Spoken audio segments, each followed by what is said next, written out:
I mentioned a Forbes interview that you recently gave that I thought was fantastic, and you noted three mistakes to avoid in your next salary negotiation. Number one, taking things personally. Number two, underestimating silence. And number three, remembering your negotiation power. Can you speak to those three mistakes to avoid? Yeah, I think the first one is my favorite one because as a long-term compensation consultant, and I've worked for American Express and Intel and Nike, so I've seen the inside view of how um, business people negotiate, right? Mhm. And the idea that an offer of employment is really an assessment of your value as a person is something that a lot of people think is true, and it is not. It's really it says more about how the organization values the work that you're being hired to do than you as a person. And so so I think if you can kind of get a little bit of emotional distance, that can help a ton, because once you realize that it's not about you, it's about the systems and processes that are set up at the employer, Right. and how they value you know the specialty that you have, or the kind of training or schools that you've gone to. Those things are about the organization. They're not about you. Now, you might fit into the categories that they really, really love, in which case, you might find that you get a more valuable compensation package than you would at a different organization. But again, not personal. That's about the organization. So that emotional distance can help you be a little bit more calm and advocate for yourself in a much more deliberate and intentional way. So Right. that's the first one. The second one is about, which one was the second one? Underestimating Oh, silence. silence. Yeah. Yes. So when we're nervous, Mhm. we tend to just kind of blather on a little bit. And one of the things that I find with my salary negotiation clients is that we practice, right? And because that's very important. And they'll ask for their thing, and then they'll just dive right in and start talking about other stuff, right? But when you make an ask, if you request a higher base salary, or a larger sign-on bonus, or relocation expenses, or whatever it is that you're asking for, make your ask and then be quiet. Right. Allow the person you're negotiating with to respond to you, because if you don't, they're going to be trying to listen to you and respond at the same time, and the thread can be lost. And it's very powerful to sit in silence. It's hard. It It is. is hard. And anybody who's done this, or just try to keep your mouth shut when you've made your request, that is something that gets easier with practice. But it's not necessarily natural. And what may feel to you like a really long pause, it might be 20 or 30 seconds.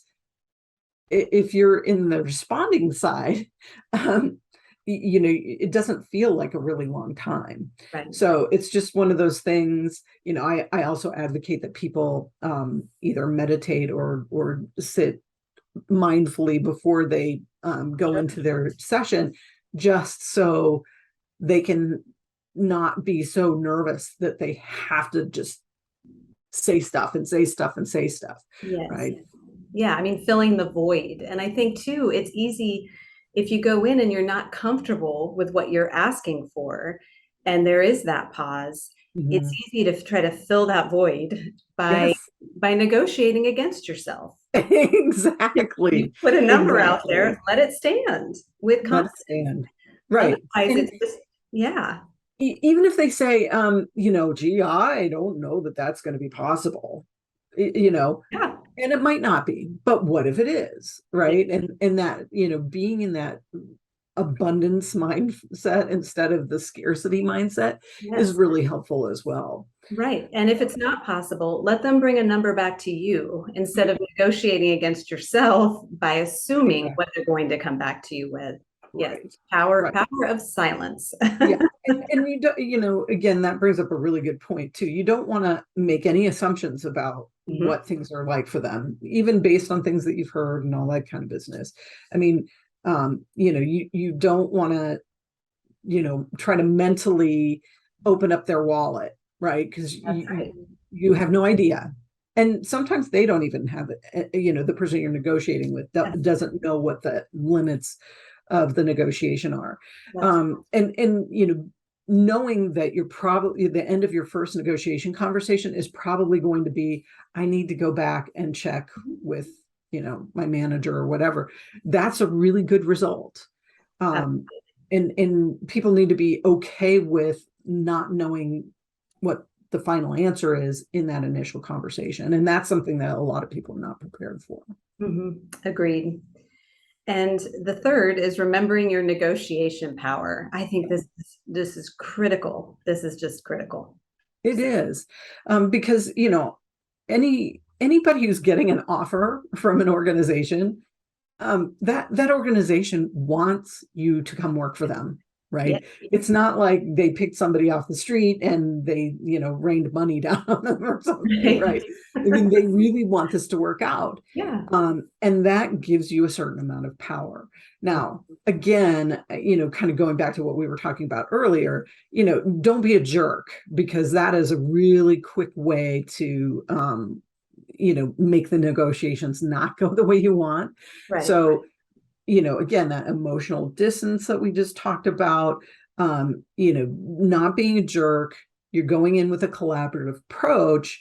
That's going to really maximize the power that you have, Mhm. and the knowledge that you're somebody that they want to work with, right? That's important. So don't be a jerk, be collaborative, and then see what you can come up with together to solve the business problem. That's right. And I think too, for physicians, it's important to understand the market. It's important to understand if there are shortages in your specialty, Yes.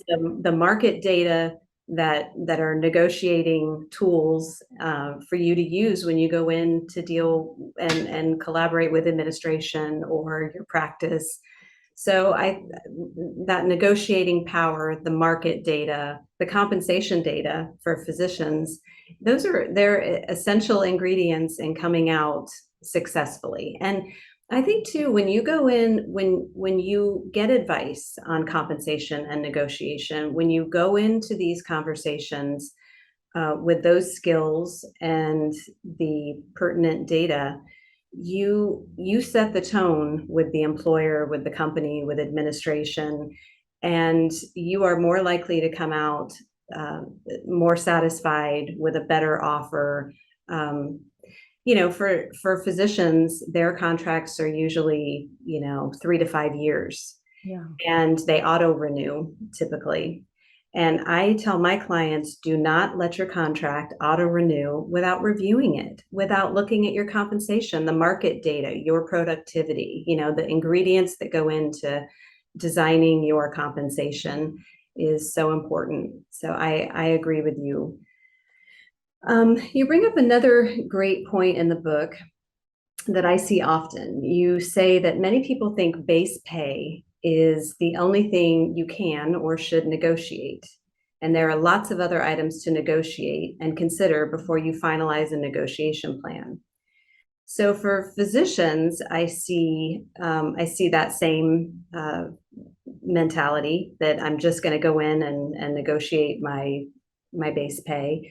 But I see a lot of physicians leave, I think, sign-on bonuses, relocation expenses, and really educational loan forgiveness is becoming increasingly used as a recruitment tool. So for physicians that are coming out of training into their first jobs, that is absolutely something you should ask for and explore and could very well be on the table. So for your clients, in what aspects of negotiation do you see most that aren't negotiated to their maximum potential, or aren't negotiated, or wouldn't occur to your client to negotiate? Well, I think you bring up really important ones. So sign-on bonuses. Now, again, I advocate kind of a funnel approach, that you ask for, your biggest asks first, because there is such a thing as negotiation fatigue, but and then you ask for things that aren't kind of a permanent part of your package, like a base Right. pay, incentives and stuff like that. Those things come at the end, but sign-on bonuses, there's a lot of regulation around equal pay, fair pay, however your state wants to speak of that, that doesn't allow maybe as much negotiating power in things like base pay or bonuses, but it doesn't necessarily cover things like relocation or sign-on bonus and that kind of thing. I think that's really important. One thing that, if you can't get an offer negotiated that you feel, super awesome about, but you still want to take the role, one of the things I advocate for my clients to do is ask for a review of your package in a shorter term than would normally happen. So if it's a 3-year contract, maybe you can ask them for a 1-year contract, and then, formal review and renegotiation happens after a year, right? Right. So those are some things. Things that are not typically able to negotiate are things like benefits. Mm-hmm. So some people think, well, I've got coverage from my partner, so I don't need to have it for myself, so they should just give me more money. And that would be awesome if that were true, but very, very, very few organizations do that. And there are a lot of reasons behind that, one of which is liability. But so that's not typically negotiable. One thing that's not negotiable, but is something that you should really be considering in the offer, something that we talked about a little earlier, which is the culture of the organization, because that can really have an impact on how much you like your job. But things like sometimes office space and things like that. But again, you should really be concerned about the big chunky pieces first. Yes. And don't try to negotiate absolutely everything, like when you bring up, parking spaces and things like that. Unless, again, that could be a major thing if you're going between facilities on a regular basis, and you have, emergent needs to be in a place that, and if parking is ridiculous and whatever, I don't know. So it could be a little bit bigger piece of the puzzle for in your particular case, but think of all the things that make up your compensation package, and what are the things that are most important to you, and how can you get more, do more of the things that you want and less of the things that you don't. Agreed. And I think too, it's sort of the hierarchy of needs, right? So if you can't come to terms on the big pieces, then you need, then you're not, then the little pieces don't matter. So, it's a climb and peg approach. So if you're satisfied with base salary and relocation expenses and sign-on bonus, then you can look at, the things that are going to make your daily life, then it's worth having those discussions and taking Sure. to do that. But you're absolutely right. It gets to be, I like the funnel effect analogy, because it gets to be overwhelming, and you do have fatigue. Yeah. If you're overwhelming someone and you're overwhelmed going in, Yeah. there are some walk away points, I guess, is the bottom line. So decide what those are, and yeah, and if you can't get them, kind of the minimal things that you need to work out in an offer, really consider whether that's an offer that you should take, because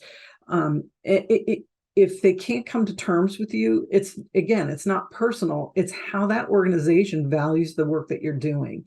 And that is not about you. No. But, I also love it when my clients go to an organization that really, really wants them, Yes. and is willing to go the extra mile to accommodate something that they need.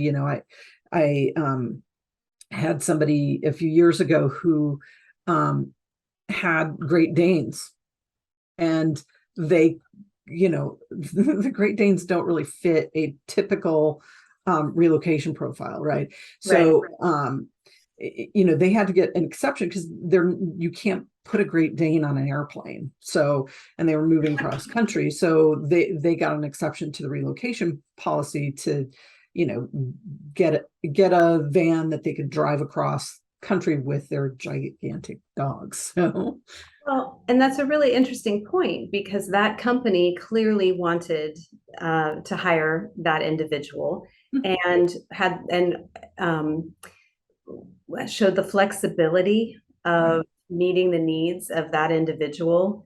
Yeah. And that's a great way to start off that working relationship, by knowing that that employer is willing to adapt to meet your needs where they can. And sometimes you're right, there are going to be things that aren't negotiable, or Right. parameters that can't be changed. But that's a great way to start off that relationship for Yeah. sure. And again, too, the candidate felt really valued in that transaction. And, it wasn't a huge expense. And if you did all the numbers side by side, I'm sure it probably wasn't any more expensive, Right. but it was outside of their policy and they had to get an exception made. Well, and that's also clearly that client felt a psychological safety to share that Mhm. with this new employer, to say, Mhm. this is really important to me. Can you help me with this? Can you accommodate this? Yeah. And that speaks well of the company, Yeah. that they provided that environment for someone to be honest and share that about themselves.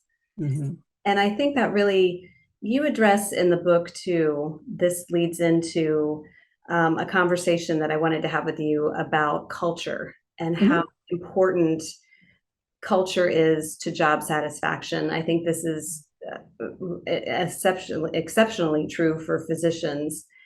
Uh, you say, in addition to fair and transparent compensation, cultural fit is imperative to determine if an organization will be the right fit for you, and ultimately how happy and successful and productive you will be in that organization.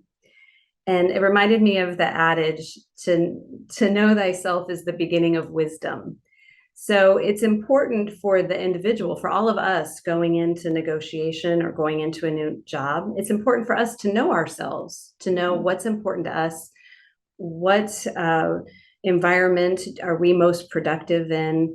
Do we need to drive our Great Danes across country because that is important to us and will make the relocation less stressful? And but that's incumbent upon us as individuals to walk into a negotiation or to a new employment situation knowing ourselves and how we're going to be most successful, and to ask for those things, to ask for, if you need to work 4 days a week um, Mhm. because you have, children at home, or you are more productive, working 4 days a week, and or whatever your circumstance is, to know that about yourself, to identify those things and not to be afraid to ask for them. Mhm. I encourage physicians, I tell them, administrators or their employers, they're not mind readers. So they don't know by osmosis what's most important to you. But Mhm.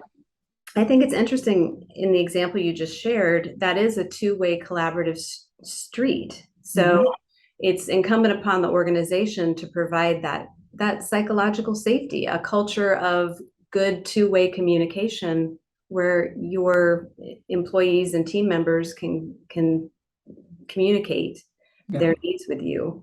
So, what do you tell your clients about the importance of cultural fit? I think it's a challenge sometimes for people to think about this bit, but you know, organizations tell you a lot about themselves in the interview process. They do. You're going to get to see what the workspace looks like. You're going to get, hopefully the opportunity to talk with other members of the team and see how they interact. What is that like? What is the respect level like? What kind of, I advocate for folks to look at, boards of directors. So boards of directors are helping to frame the strategy for the whole organization. What do they look like? Are they folks who you would say, wow, I really admire this person. I'm super glad that they're making choices and decisions on behalf of the organization? Or are they folks you could say, wow, this is kind of a uh, superannuated, an older board that may not be in sync with some of the values that I have. I mean, those are things to look for as well, because bottom line, if you're in a place that the values align with your personal values, you're going to feel more in sync with that organization. So, if you are, if service to others is one of your personal values, and you're working for an organization that, provides, pro bono services, or maybe it's a nonprofit organization, that may sync up better to you than somebody who has a personal value that is around creating wealth, right? And again, there's no judgment, right? Creating wealth is absolutely an important value for people. And, if it is, being in a nonprofit can sometimes feel really unaligned. And so, again, if you're sharing values, that's really important. Do you see people who are like you, who are at the organization? Do you feel like there are people you could seek out as mentors? Those are all really important things. What is their culture of development? Are you going to learn a lot? Are you going to develop your skills? Are you going to take things to the next level? Those are things that you should be looking at.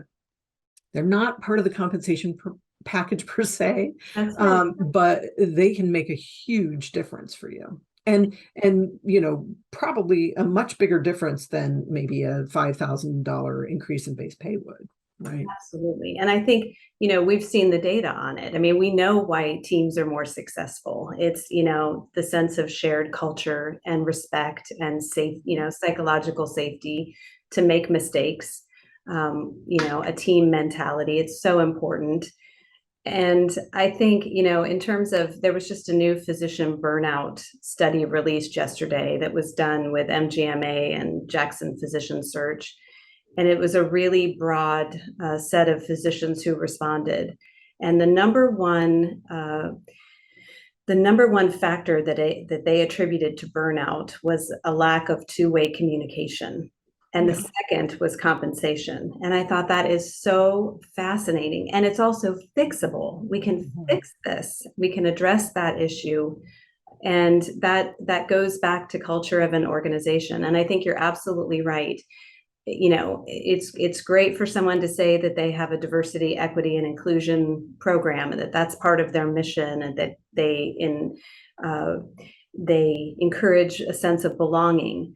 But are they walking the walk? What does leadership look like? What does your team look like? Who are your mentors on that team? Who's in positions of leadership? Is there diversity in leadership on that board? And that's where the rubber hits the road, kind of, and you're right.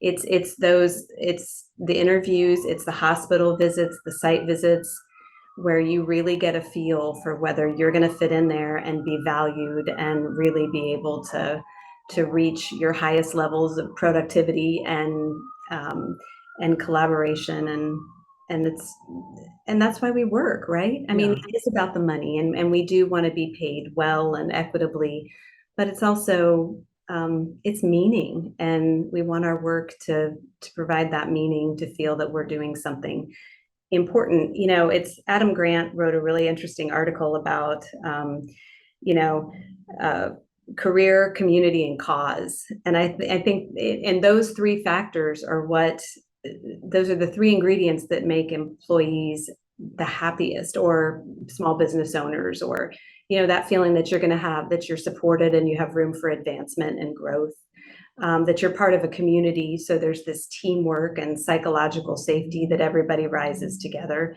and cause, that you're part of something bigger than yourself and you're contributing to something bigger. And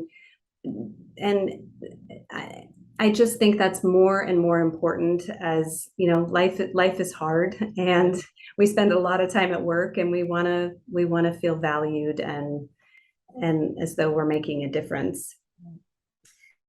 So tell me how you think a salary negotiation consultant, which is what we do, how have you seen that we can be a powerful tool in helping clients identify and explore cultural fit? So I think I lean on some of my executive coaching for this piece of it, right? You know, I advocate for my clients, no matter if they're executive coaching clients or if they're salary negotiation clients. I want the very best for them, right? And I can see the potential in them. And once they tell me what it is that they're after, then I can help reflect back to them, Yes.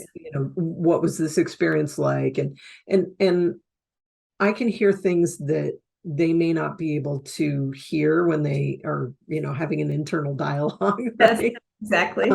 And I think, just having that sounding board is really important. And I think it's what we offer to our clients is more than that, but I think that's a really important piece of the puzzle as well. Because, I had a client a couple months ago who was being treated horribly in the interview process. I mean, just not well. And they would, tell him one thing, and then, the offer came back and it wasn't what they had talked about. And then, he was asking for terms to be modified in the agreement to what they had agreed to. And oh, there's a lot of, back and forth and not wanting to do, it was a terrible process. And part of my job was to help reflect to him that this is not a normal situation, and that he needed to be going into the employment relationship with his eyes wide open. That's right. And that's, I'm a neutral party. I just want the best thing for my client, right? I don't advocate on behalf of the employer or whatever. It's not my job. But yeah, and sometimes they don't see it, or they see it, but they think, oh, this has got to be the way that happens to everybody. And it isn't. And I think one of the things that we bring is we've seen a lot of stuff, and I've seen things from the other side of the table too. And so, again, I think that's important for them. I think people need to know, and by listening really closely, sometimes we can help them reveal things that they didn't even know. Yes. And I think sometimes I found clients need permission to ask for something that they need, or and that's really where I think we can be really powerful. Or I'll have clients that say, I didn't know I could ask for that. Um, is that okay? And I Is think, this normal? yeah, That's one of the things that I get. I'm sure you get asked too. It's like, I have no idea. I'm going into this job and this is my offer. Does this sound okay? Should I take it? And they don't know, because they're not swimming in the data all day long. They yeah, haven't been exposed, and especially in the United States, it hasn't been very common for people to share what they make. Now, in other countries, it's a lot more common. I think it's getting more common here, but still, people are so concerned that they might be the lowest one of all their friends that they don't want to talk about it. Right. Now, sure, their base pay might be the lowest, but they might have the greatest flexibility and the best cultural fit, and they're going to be, 1,000% more happy, Yes. even though they're making a couple of grand less, right? So anyway, yeah, I think those things are really important. I think so too.